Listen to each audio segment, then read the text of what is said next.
तो hello learners, welcome back to again in my YouTube channel. तो आज हमने प्रैक्टिस सेशन के अंदर 10 प्रैक्टिस सेशन कर लिए हैं और आज हमारा 11वां प्रैक्टिस सेशन है, जो कि आपके रीड लेवल 1 बाल विकास यानी चाइल्ड डेवलपमेंट एंड पेडालॉजी पे है।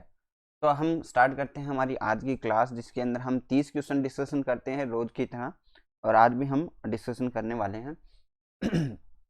पहला क्वेश्चन क्या करता है कि अपनी कक्षा में किसी भी छात्र का नेतृत्व है आप किस आधार पर देना चाहोगे। जो छात्र सुंदर है, जो छात्र अच्छे ढील डोल का है, जो छात्र पढ़ने में होशियार है, जिस छात्र का व्यक्तित्व प्रभावशाली है। तो जिस छात्र का व्यक्तित्व प्रभावशाली है आप उसको क्या दोगे, नेतृत्व दोगे, है ना। चलो नेक्स्ट देखो, आपका छात्र अपनी बहन की शादी में आपको आमंत्रित करता है तो आप क्या करोगे। एज ए टीचर आपको समझना है हमेशा, ठीक है। आपको अपने आप को स्वयं को क्या मानना है, टीचर मानना है, और उसके हिसाब से आपको आंसर देना। वहाँ पे जरूर जाओगे, वहाँ कदापि नहीं जाओगे। किसी से अपनी ओर से भेंट भिजवा देंगे, समय हुआ तो चले जाएंगे। तो समय हुआ तो चले जाएंगे, बस यही इसका आंसर होगा। बहुत ही सिंपल क्वेश्चन है, बट ये आपके मार्क्स जरूर देता है। जैसे आप क्या कर सकते हैं इसमें, आपको ऐसे लगेगा कि हर ऑप्शन सही हो सकता है, वहाँ जरूर जाएंगे, ये ऑप्शन आप टिक करोगे तो ये भी गलत हो जाएगा। मानसिक तौर पे आपको वो, इसके अंदर क्या होता है कि सभी क्वेश्चन सभी जो आंसर है लगभग आपको सही लगते हैं, बट आपको करना क्या होता है इसमें, सही लगते हैं लेकिन आपको जो चुनना है वो क्या चुनना है, सर्वोत्तम चुनना है, यानी जो बेस्ट है, ठीक है। एज ए टीचर मान लो कि आपके पास समय हुआ तो आप चले जाएंगे, बस यही बात इसका आंसर होगा। नेक्स्ट देखो, आप सड़क पर जा रहे हैं और एकदम आपकी दृष्टि अपने विद्यालय के किसी छात्र की ओर पड़ती है जो सिगरेट पी रहा था। ऐसी स्थिति में आप क्या करोगे। बेसिकली ये होता भी है, ठीक है, बेसिकली ये होता भी है जब आपका कोई थोड़ा बड़ा गांव हो, उसके अंदर स्कूल हो, तो फिर आप क्या करोगे, बस स्टैंड पे जाते हो आप छुट्टी होने के बाद, या फिर आपको छात्र भी मिल जाते हैं और ऐसे छात्र है जो धूम्रपान भी करते हैं। तो ऐसी स्थिति में आपको क्या करना है, तो उसी कंडीशन में आप सोचिए कि उस दिन आप क्या करेंगे। उस उस छात्र को वहीं डांटेंगे, उस छात्र की गतिविधि पर ध्यान नहीं देंगे, दूसरे दिन विद्यालय में बुलाकर समझाएंगे, उसके समीप जाकर उसके साथ हाथ से सिगरेट फेंक देंगे। तो उसको क्या करेंगे, दूसरे दिन विद्यालय में बुलाकर समझाएंगे। एक चीज़ ध्यान रखना कि जब आप मार्केट प्लेस में होते हो और मार्केट प्लेस में उसे कुछ बोलते हो तो उसे ज़्यादा बुरा लगता है ना, उसको गुस्सा भी आता है। तो इसका सही आंसर हो जाएगा कि दूसरे दिन विद्यालय में जाकर बुलाकर उसे समझाएंगे कि ऐसा करना गलत है, और धूम्रपान आपसे क्या क्या छीन सकता है, वैसी ये चीज़ें हम बता सकते हैं। आप प्रतिदिन जैसे ही कक्षा में पहुंचते हैं आपके विद्यार्थी आपको परेशान करने लगते हैं, आप ऐसी स्थिति में क्या करोगे। छात्रों को दंड दोगे, छात्रों की शिकायत प्राचार्य से करोगे, छात्रों आप उन्हें पढ़ाना छोड़ दोगे। विद्यार्थी आप ही को क्यों परेशान करते हैं, इन कारणों को खोजने का प्रयास करें। तो मैं अगर बिना देखे बता सकता हूँ कि बेस्ट जो सर्वोत्तम जो है वो यही है कि विद्यार्थी आपको ही परेशान क्यों करते हैं। मान लो कि वहाँ पे 6 से 7 टीचर आप पढ़ाएंगे, वहां से सिर्फ आप जाते हो, तब आपके साथ ही ऐसा क्यों करते हैं। इस कारणों का आप पता लगाओगे कि आप में कोई कमी है या फिर कोई और दिक्कत है आपके साथ, तो आपको ही परेशान क्यों करते हैं, इस चीज का आपको पता लगाना है। नेक्स्ट, आप किसी छात्र को किसी विशेष परिस्थिति में पक्ष लेते हैं, ठीक है। उस छात्र के अतिरिक्त अन्य सभी छात्र आपसे रुष्ट हो जाते हैं, नाराज हो जाते हैं, और यह सोचते हैं कि आपका जो व्यवहार है वो क्या है, पक्षपातपूर्ण है। आप ऐसी परिस्थिति आने पर क्या करोगे। आप सही हैं, इस निर्णय पर डटे रहेंगे। आप उन छात्रों से बात करेंगे जो रुष्ट रहते हैं, उन छात्रों को दंड देंगे जो रुष्ट रहते हैं। आप छात्रों को बताएंगे कि उस छात्र को पक्ष आपने क्यों लिया। तो आप क्या कर सकते हो, उसका कारण बता सकते हो कि आपकी जगह क्या सही है, क्यों सही है, वो चीज़ आपके पास होनी चाहिए। आप छात्रों को बताएं कि उस छात्र का पक्ष क्यों लिया आपने, और वो, है ना, उस कारण का बताने के बाद वो उनकी दिक्कत दूर हो जाएगी। नेक्स्ट देखो, बोल बोल कर पढ़ने का लाभ यह है कि, लाभ क्या है, उसे अन्य छात्र भी सुन सकते हैं, उसे अध्यापक सुन सकता है, वह खूब समझ जाता है, वह याद हो जाता है। तो वह क्या हो जाता है, वह याद हो जाता है। बोल बोल कर पढ़ने से क्या हो जाता है, याद हो जाता है। जैसे मैं अगर एक चीज 2 बार बोलता हूँ, उसका कारण क्या है कि याद होने के लिए बोलता हूँ। कक्षा शिक्षण को कक्षा शिक्षण को रुचिकर बनाने का सबसे प्रभावी तत्व क्या है, पाठ योजना, अध्यापक का व्यक्तित्व, शिक्षण विधि, पाठ्य सामग्री। तो सबसे जो इम्पोर्टेंट चीज़ है वो है शिक्षण विधि, आप कैसे पढ़ा रहे हो, इस चीज़ पे आप पे डिपेंड करता है।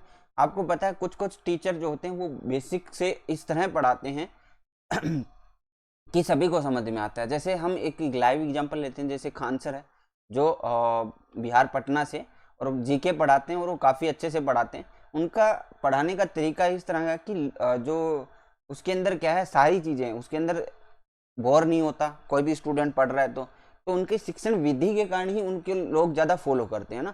नेक्स्ट देखो, कक्षा में आप कैसे प्रश्न करना पसंद करोगे, कैसे प्रश्न आप करना पसंद करोगे, जिनके उत्तर सभी छात्र दे सके, जिनका उत्तर कोई भी ना दे सके, जिनका उत्तर शायद ही कोई छात्र दे सके, जिनका उत्तर देने के लिए छात्रों को कुछ सोचना पड़े। तो ऐसे ही क्वेश्चन आप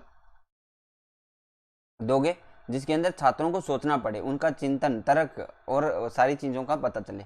यदि आप अपने छात्रों को साथ लेकर पाठशाला के बगीचे में कुछ काम करते हैं तो इससे छात्रों में क्या होगा, इससे छात्रों में क्या होगा, हाथ से काम करने का अभ्यास होगा, छात्र काम करके सीखने का अवसर मिलेगा, दूसरों के साथ मिलकर काम करने की आदत पड़ेगी, उपयुक्त तीनों। तो ये सभी ऑप्शन सही हो जाएंगे।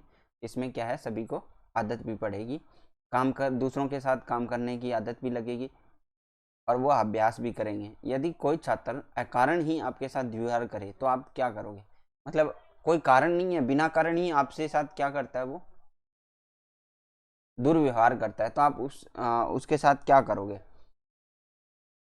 उसे तत्काल पीट देंगे, उसकी सहायता प्रधानाध्यापक से करेंगे। वो बच्चा है, आप ये चीज़ ध्यान रखना, आपके माइंड में कभी नहीं जानी चाहिए आप 6 से 11 साल वाले बच्चों को पढ़ा रहे हो। इतना बड़ा नहीं है कि आप पीटोगे उसे, आपके साथ कुछ कह दिया तो उसकी शिकायत उसके अभिभावक से करेंगे। यह जानने की कोशिश करेंगे छात्र ने ऐसा क्यों किया, तो ये आपका सही रीजन हो जाएगा कि आप जानने की कोशिश करो कि एक्चुअल में आपके साथ वो कर क्यों रहा है ऐसा। नेक्स्ट क्वेश्चन देखो, आपकी कक्षा में पढ़ने वाले छात्रों में से आप किसे सबसे अधिक पसंद करेंगे, किसे सबसे अधिक पसंद करेंगे, आपकी कक्षा में पढ़ने वाले छात्रों में से आप किसको अधिक पसंद करेंगे। तो आप उसको पसंद करेंगे जो सबसे होशियार है, मतलब जो पढ़ने में अच्छा हो उसको करेंगे। आपके भाई जो वो कितना ही गरीब हो, कितना ही अमीर हो, जैसे धनी पुत्र का पुत्र हो तो उससे हमें कोई फर्क नहीं पड़ता, जो पढ़ने में होशियार हो उसको आप करोगे पसंद। किसी अधिकारी का पुत्र है तो हमें नहीं मतलब, जो मित्र का पुत्र है उसे भी हमें नहीं मतलब, जो स्टूडेंट जेन्युइन स्टूडेंट है जो पढ़ने के लिए अपना डेडिकेशन करता है उसे हम पसंद करेंगे। इसके लिए आपको अलग से कुछ सोचने की जरूरत नहीं है। आपका एक विद्यार्थी अपने पारिवारिक परिस्थितियों से सदैव क्षुब्ध रहता है, वह आपके पास अपनी समस्या का निदान करने हेतु आता है, आप क्या करोगे। जैसे मान लो किसी के प्रॉब्लम होती है, पारिवारिक फैमिली प्रॉब्लम्स होती है, ठीक है, फैमिली प्रॉब्लम्स है। अब वो सोचा कि टीचर हमारी कुछ मदद करते हैं, क्योंकि छोटे बालक तो क्या करते हैं, टीचर को ही बहुत कुछ मानते हैं। तो आप उससे क्या करोगे, उससे क्या करोगे, समझाएंगे कि माता पिता के संबंध तोड़ लें, तो ऐसा तो बिल्कुल ही नहीं करना। उसे समझाएंगे धैर्य से काम ले, तो भी ऑप्शन सही हो जाएगा इसमें कि आपको धैर्य से काम लेना है। हो सकता है परिस्थितियां ऐसी हो, एक टाइम में ऐसा चल रहा हो लेकिन बाद में सही हो जाए ना, तो हमें धैर्य से काम लेना है। नेक्स्ट क्वेश्चन देखो, आप कक्षा में पूर्ण परिश्रम के साथ पढ़ रहे हैं, ठीक है, पढ़ा रहे हैं, सॉरी टीचर हो आप तो, फिर भी आपके कुछ मित्र आपकी बात नहीं समझ पा रहे, इसके लिए आप किसे दोषी मानोगे, ठीक है। इसे आप किसको दोषी मानोगे कि आपके जो मित्र हैं वो फिर भी नहीं समझ पा रहे, उसके लिए आप किसको दोषी मानोगे, अपने स्वयं के पढ़ाने को। क्योंकि अगर आपका मित्र नहीं समझ पा रहा तो इसका मतलब ये आपकी शिक्षण विधियां हैं वो कमजोर है, शिक्षण विधियां हैं वो कमजोर है। देखिए आप जब टीचर बनने वाले हो तो आपको शिक्षण विधियों पे ज़्यादा फोकस होना चाहिए, इसलिए इतना सारा ताम झाम करना पड़ता है। क्योंकि अगर मान लो कि आप जाए, अब पेपर निकालना एक अलग बात होती है और पढ़ाना एक अलग बात होती है ना, पेपर निकालना एक अलग बात होती है, पढ़ाना एक अलग बात होती है। अध्यापक का व्यवहार छात्रों से मित्रवत होना चाहिए, इस संबंध में आपकी क्या धारणा है। अध्यापक का व्यवहार क्या है, छात्रों से मित्र की तरह होना चाहिए, इसमें इस संबंध में आपकी क्या अवधारणा है। तो क्या है कि अध्यापक का व्यवहार अध्यापक का अनुकूल होना चाहिए, कैसा होना चाहिए, अध्यापक का अनुकूल होना चाहिए। नेक्स्ट क्वेश्चन देखो, क्वेश्चन नंबर 15, आपका एक छात्र आर्थिक दृष्टि से बहुत परेशान है, आपके पास मदद मांगने आता है, तो आप क्या करोगे, आप क्या करोगे। तो यहाँ पे देखिए उसे डांट कर भगा देंगे, उससे गणना करने लगेंगे, उसकी बात सुन लेंगे और सहायता देने से इनकार कर देंगे, आप इनकार नहीं कर सकते। आप जितना हो सके उतनी सहायता कर सकते हैं, यानी आप उसकी यथासंभव सहायता करेंगे। जैसे आप अब मान लो कि उसे कुछ, मान लो अपनी पढ़ाई के लिए आप ये मानो कि 250 रुपये चाहिए, मतलब 250 रुपये चाहिए, फीस नहीं है उसके पास, तो आप इतनी तो सहायता कर सकते हो, जितनी आपसे बन सकेगी उतनी आप सहायता करोगे। क्वेश्चन नंबर 16 देखो, आपके शहर में सर्कस लगा है, आप देखने जाते हो एवं टिकट खरीद रहे हो, उसी समय आपका एक विद्यार्थी दिखाई देता है, तो आप ऐसी स्थिति में क्या करोगे? ऐसी स्थिति में आप क्या करोगे? उसका टिकट भी खरीद लेंगे, आप उसकी उपस्थिति से अनभिज्ञ रहेंगे, आप उससे अपना टिकट खरीदने को कहेंगे, आप सर्कस बिना देखे ही लौट जाएंगे, तो आप क्या करोगे? अनभिज्ञ रहोगे उपस्थिति से। क्योंकि अगर मान लो कि आप ऐसी जगह पे जा रहे हो, वहाँ पे छात्र भी है, तो वो छात्र क्या करेगा उस चीज़ का, जहाँ जैसे मेले में गए तो आप, तो उस मेले का मजा ही नहीं ले पाएगा, वो खुद से पता लगेगा कि हमारे टीचर आए हुए हैं ना, तो टीचर एक अलग ही चीज़ होती है ना, इसके लिए आप मान के चलो। और ये सारी जो चीज़ें हैं ना, जो ये क्वेश्चन मैं करवा रहा हूँ, इसके साथ में